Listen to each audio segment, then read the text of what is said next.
நமது நாட்டின் விடுதலைக்காகவும் நமது மக்களின் உரிமைகளுக்காகவும் தமிழ் மண்ணிலிருந்து தீரத்துடன் போராடி உயிர் நீத்த எண்ணற்ற வீரர்களின் தியாகத்தை எப்போதும் போற்றுவேன்.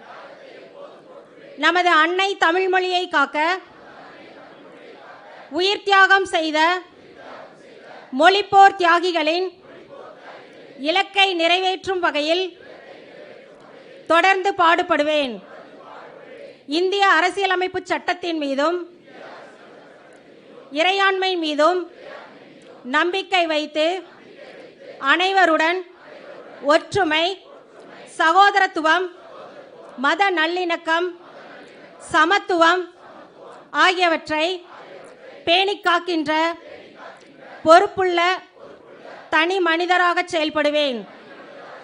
மக்களாட்சி, மதச்சார்பின்மை, சமூக நீதி பாதையில் பயணித்து என்றும் மக்கள் நலச் சேவகராக கடமையாற்றுவேன் என உறுதியளிக்கின்றேன். சாதி, மதம், பாலினம், பிறந்த இடம் ஆகியவற்றின் பெயரில் உள்ள வேற்றுமைகளை களைந்து மக்களிடையே விழிப்புணர்வை ஏற்படுத்தி அனைவருக்கும் சம வாய்ப்பு, சம உரிமை கிடைக்க பாடுபடுவேன். பிறப்புக்கும் எல்லா உயிர்க்கும் என்ற சமத்துவ கொள்கையை கடைபிடிப்பேன் என்று உளமாற உறுதி கூறுகின்றேன்.